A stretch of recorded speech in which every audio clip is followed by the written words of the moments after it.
नई कहानी देखने के लिए चैनल को सब्सक्राइब करें और बेल आइकन दबाना ना भूलें। परी अपने पति आरव के साथ दिल्ली में रहा करती थी। परी को मैगी खाना और सबको बनाकर खिलाना बहुत ही ज्यादा पसंद था। ऐसे ही एक दिन बाहर बहुत जोर से बारिश हो रही होती है। तभी परी अपनी सास संचिता देवी से कहती है, माँ जी क्या बनाऊं? बरसात का मौसम है, कुछ अच्छा खाने का मन कर रहा है। अरे बहू पकोड़े बना लेना, मेरा तो यही खाने का मन कर रहा है। नहीं माँ जी, मैं मैगी बना लेती हूँ मस्त मसाला डाल के। नहीं, मुझे कुछ नहीं पता, मुझे पकोड़े खाने का मन है तो तू यही बना। आइडिया, अभी बना कर लाती हूँ पकोड़े, वो भी एकदम नए स्टाइल में। परी रसोई में जाती है और 2 पैकेट मैगी लेती है और उसे उबाल लेती है, जिसके बाद वो उसे बेसन के घोल में मिलाकर गर्मा गर्म पकोड़े बनाती है और मसाले वाली चाय के साथ में अपनी सास को सर्व करती है। संचिता जल्दी से पकोड़ा उठाकर अपने मुंह में डालती है और स्वाद लेते हुए कहती है, बहू मजा आ गया पकोड़े खाकर, मगर किस चीज के पकोड़े बनाए हैं तूने? स्वाद तो कुछ अलग सा लग रहा है इसका। माँ जी मैंने मैगी के पकोड़े बनाए हैं। हे भगवान, सारा दिन मैगी में ही डूबी रह तू, मगर इन पकोड़े का टेस्ट काफी अच्छा लग रहा है, मजा आ गया खाकर। हाँ जी माँ जी, तभी तो बनाए हैं। मगर इतना भी क्या किसी चीज का दीवाना होना, ये सब अच्छी बात नहीं है बहू। माँ जी आपको मैगी पसंद नहीं है ना, इसीलिए बोल रही हैं आप ऐसे। ऐसे ही वक्त बीतता जाता है। आए दिन दोनों सास बहू में मैगी को लेकर बहस होने लगती है और एक दिन आरव अपने ऑफिस में अपने सभी दोस्तों के साथ लंच कर रहा होता है। तभी उसमें से उसका एक दोस्त बोलता है, यार तेरी वाइफ है बड़ी कमाल की, मैगी का कुछ भी बना देती है और तुझे मन मार कर खाना ही पड़ता है। साले तेरी शादी नहीं हुई ना, तभी ऐसे बकवास कर रहा है। हाँ यार, मैं आरव की दिक्कत को समझ सकता हूँ। अगर वाइफ के पसंद को ना पसंद कर दो तो बवाल ही हो जाता है। अरे यार मैं समझता हूँ ये बात, बीवी नहीं है तो क्या हुआ, जीएफ तो है, नाक में दम करके रख देती है। सभी लोग ऐसे ही बातें करते हैं और शाम को आरव घर पहुँचता है। वहीं रात के डिनर में भी परी ने फिर से मैगी की सब्जी बनाई होती है। संचिता और आरव बुरा सा मुंह बनाकर खाना खाते हैं और अपने कमरे में चले जाते हैं। इसी तरह कुछ समय बीत जाता है। आरव का जन्मदिन आता है। परी सारा अरेंजमेंट बहुत ही अच्छे से कर देती है। आरव केक कट करने के लिए अच्छे से तैयार होकर खड़ा होता है कि तभी साइड में उसकी माँ केक लेकर आ रही होती है और दूसरी साइड से परी मैगी का केक बनाकर लाती है और परी आरव से कहती है, सुनिए जी, आप मेरा बनाया हुआ ही केक कट करेंगे। ओ महारानी, तेरा बनाया हुआ केक खाकर मेरे बेटे का पेट खराब हो जाएगा। माँ जी आप तो बस मेरी मैगी की रेसिपी में ना कमियां ही निकाल सकती हैं, और कुछ तो आता नहीं आपको। बोला ना कि आरव पहले मेरा दिया हुआ केक काटेगा, समझी? मैंने बोल दिया ना कि मेरा मैगी से बना हुआ केक कट होगा पहले, तो मतलब वही कट होगा। अरे बस करो आप दोनों, ये क्या चूहे बिल्ली की तरह लड़ रहे हो? आरव अपनी माँ और पत्नी की बात मानकर अपने दोनों हाथों से एक एक केक को कट कर देता है और दोनों हाथों से एक तरफ माँ को और दूसरी तरफ अपनी पत्नी को केक खिलाता है। हंसी खुशी सभी लोग पार्टी को एंजॉय करते हैं। इसी तरह अगली सुबह परी आरव का लंच बना रही होती है कि तभी उसके मन में एक अच्छा सा ख्याल आता है। तो वो सोचती है, जब मुझे मैगी की इतनी सारी वैरायटी बनानी आती है तो क्यों ना मैं अपना मैगी का एक छोटा सा बिजनेस शुरू कर लूं। प्लेन मैगी तो सबको पसंद नहीं होती, जब मैं अलग अलग डिशेस बना के सेल करूंगी तो मेरा होटल अच्छा चलेगा। खाना बनाने के बाद वो अपनी सास के पास जाती है और उनको इस बिजनेस के बारे में सब बताती है। तभी उसकी सास उससे कहती है, अरे कोई जरूरत नहीं है ये उल्टे पुल्टे काम करने की, हम तो वैसे भी परेशान हैं, बाकियों को भी परेशान करने लगेगी।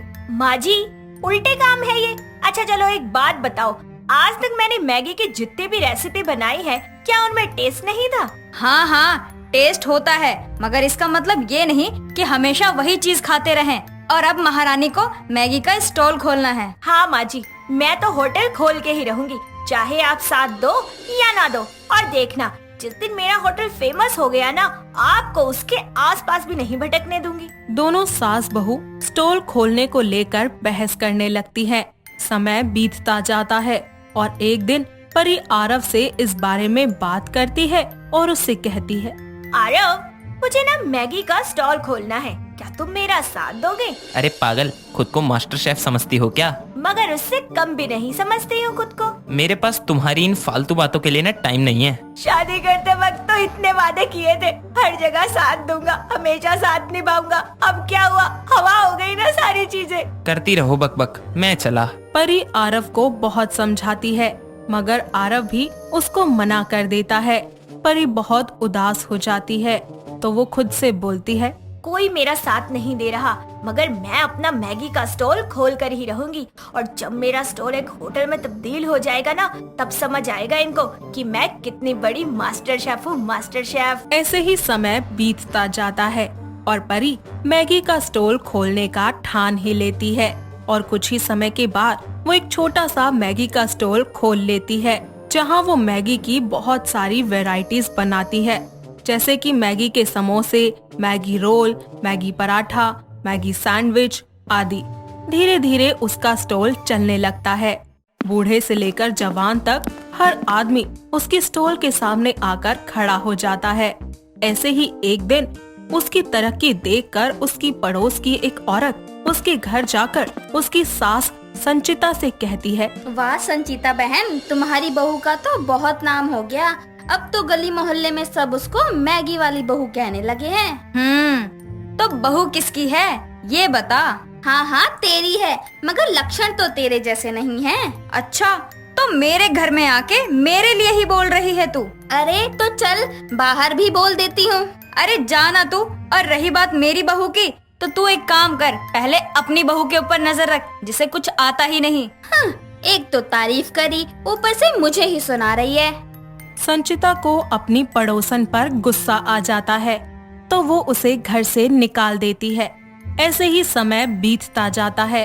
संचिता आरव दोनों एक दूसरे से बातें कर रहे होते हैं। तभी उन्हें अपनी गलती का एहसास होता है तो आरव अपनी माँ से कहता है, माँ, हमने कितना बुरा किया ना, एक ही परिवार के होकर भी परी का साथ नहीं दिया हमने। हाँ बेटा, तू बिल्कुल सही बोल रहा है। हमने बहू के साथ बहुत गलत किया। मैं तो कहती हूँ कि चल के माफी मांग लेते हैं बहू से। हाँ माँ, बहुत शर्मिंदगी महसूस हो रही है, लेकिन तब भी उसे माफी तो मांगनी पड़ेगी ना। संचिता और आरव दोनों ही परी के पास जाकर उससे अपनी गलती के लिए माफी मांगते हैं। साथ ही परी उन्हें माफ करके अपने बिजनेस को और भी आगे बढ़ाने लगती है, जिसमें संचिता भी उसका पूरा हाथ बटाती है। इसी के साथ वो सभी लोग एक साथ मिलकर खुशी खुशी रहने लगते हैं। निधि अपने पति ऋतिक के साथ एक रेस्टोरेंट में खाना खाने जाती है। तभी ऋतिक उससे ऑर्डर देने के बारे में पूछता है। और जान, क्या खाना चाहोगे आप?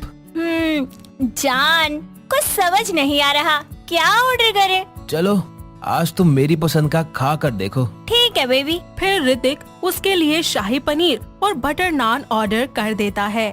निधि को वो खाना इतना ज्यादा पसंद आता है कि वो उसके तारीफ में कसीदे पढ़ देती है।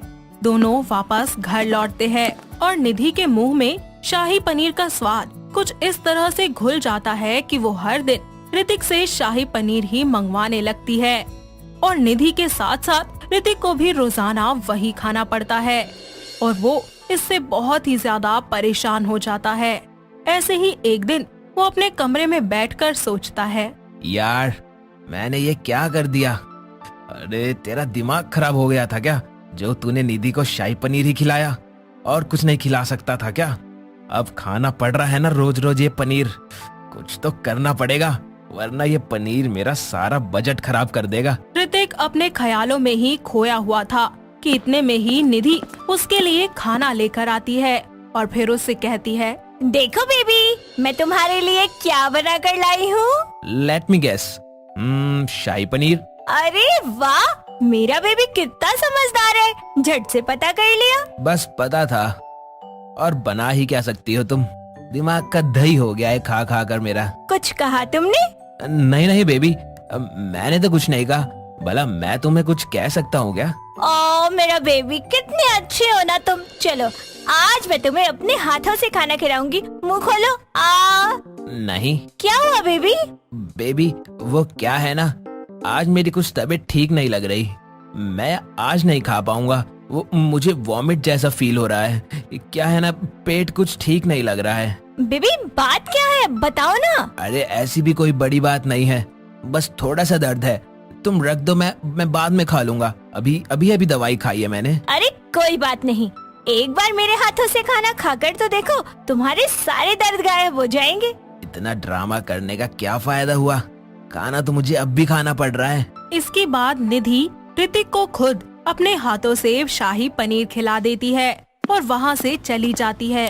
ऋतिक की हालत पनीर खाकर इतनी ज्यादा बुरी हो जाती है कि वो वॉशरूम में जाकर उल्टियाँ करने लगता है। ऐसे ही दिन बीतते रहते हैं और निधि कभी पनीर के पराठे तो कभी शाही पनीर, कभी पनीर दो प्याजा, कभी चिली पनीर, कभी कढ़ाई पनीर बनाती रहती थी, जिसे देख देख कर ऋतिक का मन बहुत ज्यादा खराब होता था और वो आए दिन खाना न खाने के बहाने ढूंढा करता था और ज्यादातर बाहर का ही खाना खाने लगा था। तो वहीं निधि उसके रोज रोज खाना ना खाने की वजह से परेशान हो जाती है और एक शाम जब दोनों डिनर के लिए टेबल पर बैठे होते हैं कि तभी निधि उससे कहती है, ऋतिक क्या बात है, मैं बहुत दिनों से देख रही हूँ तुम आजकल ठीक से खाना नहीं खाते हो। अरे बेबी, मैं वजन कम कर रहा हूँ ना, थोड़ा मोटा हो गया हूँ इसलिए। तुम्हें देख कर तो नहीं लगता, पेट तो तुम्हारा ऐसे बढ़ रहा है जैसे कि तुम प्रेग्नेंट हो। अरे क्या मजाक कर रही हो, प्रेग्नेंट तो तुम हो सकती हो, मैं कैसे होऊंगा। चलो खाना खा लो जल्दी से, आज मैंने मटर पनीर बनाया है। ये पनीर तो मेरी जिंदगी में सौतन बनकर आया है, सपनों में भी पनीर ही दिखता है। ऊपर से ये पागल, समझ नहीं आता इसके माँ बाप ने इसे पैदा किया था या डाउनलोड। बेबी क्या हुआ, खाना अच्छा नहीं बना क्या? अरे मैं तो भूल ही गया, मुझे एक अर्जेंट कॉल करना था, तो तुम खाओ, मैं कॉल करके आता हूँ जल्दी से। इतना कहकर ऋतिक अपना फोन उठाकर वहाँ से चला जाता है और चुपके से घर से बाहर जाकर एक होटल में फास्ट फूड खाकर थोड़ी देर के बाद घर लौट आता है। तभी निधि उससे बोलती है, अरे आपने इतनी देर लगा दी, ऐसा कौन सा फोन था? अरे वो काम से रिलेटेड एक कॉन्फ्रेंस कॉल था, इसलिए टाइम लग गया।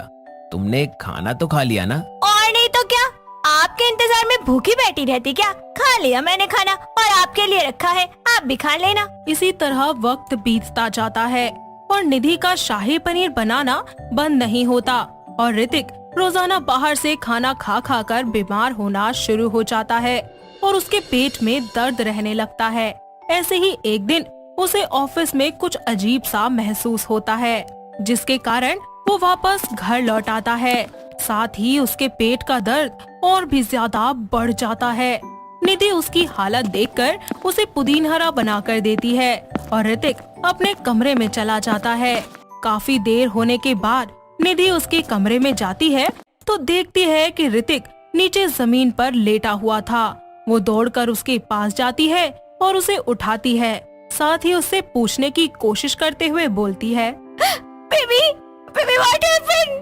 अरे मुझे अच्छी फीलिंग नहीं आ रही यार, कुछ तो गड़बड़ है। कुछ बताओ ना, कैसा फील हो रहा है तुम्हें? वो कहते कहते ऋतिक चुप हो जाता है और वहीं पर ही बेहोश होता है, जिसे देखकर निधि बहुत घबरा जाती है और उसे उठाने की बहुत कोशिश करती है, लेकिन वो नहीं उठता, जिसे देखकर वो काफी डर जाती है और फिर जल्दी से डॉक्टर को फोन करके घर बुला लेती है। ऋतिक का चेकअप करने के बाद डॉक्टर निधि से कहते हैं, देखिए आपके पति को फूड पॉइजनिंग हो गई है। Food poisoning? ये आप क्या कह रहे हैं? जी आपने ऐसा क्या खिलाया इन्हें? जी मैंने तो बस शाही पनीर ही खिलाया था। और आप इन्हें ये कब से खिला रही हैं? जी कुछ 1 महीने से। क्या 1 महीना हो गया और इन्होंने कुछ नहीं खाया इसके अलावा? नहीं डॉक्टर, बात ऐसी है कि मुझे पनीर खाना बहुत पसंद है, तो मैं रोज वही बना देती थी और ये भी चुपचाप खा लेते थे। देखिए आपको पनीर खाना पसंद है, पर इसका ये मतलब नहीं कि आप हर वक्त यही खाएं। आज आपकी वजह से आपके पति की ये हालत है। पनीर छोड़कर आप हल्का खाना खाएं और अपने पति को भी खिलाएं। जैसा डॉक्टर निधि को समझाते हैं वो बिल्कुल वैसा ही करती है। कुछ ही देर के बाद डॉक्टर वहाँ से चले जाते हैं और ऋतिक को भी होश आता है। साथ ही में निधि उसके लिए खाना लेकर आती है और कहती है, मुझे माफ कर दीजिए, मेरी वजह से आपको इतनी तकलीफ से गुजरना पड़ा।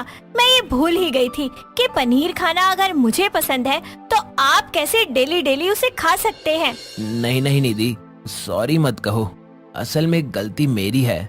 मैं पनीर ना खाने और तुम्हारा दिल ना दुखाने की वजह से डेली बाहर से खाना खाता रहा, और जरूरत से ज्यादा फास्ट फूड खाने की वजह से मेरी ये हालत हो गई। गलती तुम्हारी नहीं बल्कि मेरी है। I am sorry to.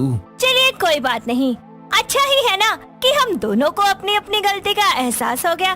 बस अब चिंता मत कीजिए, जल्दी सब कुछ बहुत अच्छा होगा।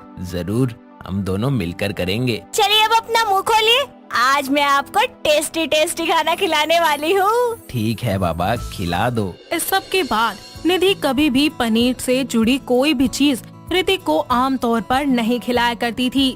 सिर्फ और सिर्फ खास मौकों पर ही वो पनीर बनाया करती थी। इससे ऋतिक भी खुश रहता है और उसकी तबीयत भी नहीं बिगड़ती। साथ ही उनके बीच का प्यार और भी ज्यादा गहरा हो जाता है और दोनों पति पत्नी अपनी जिंदगी में खुशी खुशी रहने लगते हैं। सुगना अपनी बीमार बहू को बिस्तर में देखकर अपने पुराने दिनों में खो जाती है, जब वो सिलीगुड़ी में थी और रोज स्मिथा फिश लेकर घर आया करती थी। ऐसे ही एक दिन सुगना आंगन में खड़ी होकर तुलसी की पूजा कर रही होती है कि तभी उसकी बहू अपने हाथों में फिश लेकर वहाँ जाती है, जिसे देखकर सुगना उससे बोलती है, ए बंगालन, खबरदार, अगर अपने हाथों में मच्छी लेकर मेरे घर की दहलीज पार करी तो। माँ जी, आपको क्या लगता है अमी रुको?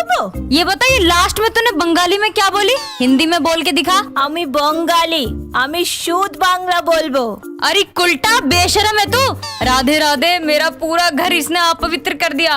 अब गंगा जल से मुझे अपना पूरा घर शुद्ध करना पड़ेगा। एको दो खाकर तो देखो। अरे मच्छी खाने वाली बंगालन, दूर हट मेरे से। इतना बोलकर सुगना नहाने के लिए चली जाती है और स्मिथा अपनी मच्छी को साफ करके उसे फ्राई करने लगती है। वहीं दूसरी ओर सुगना नहाकर घर के मंदिर में अपनी माला जपते हुए भगवान की गीता गाने लगती है।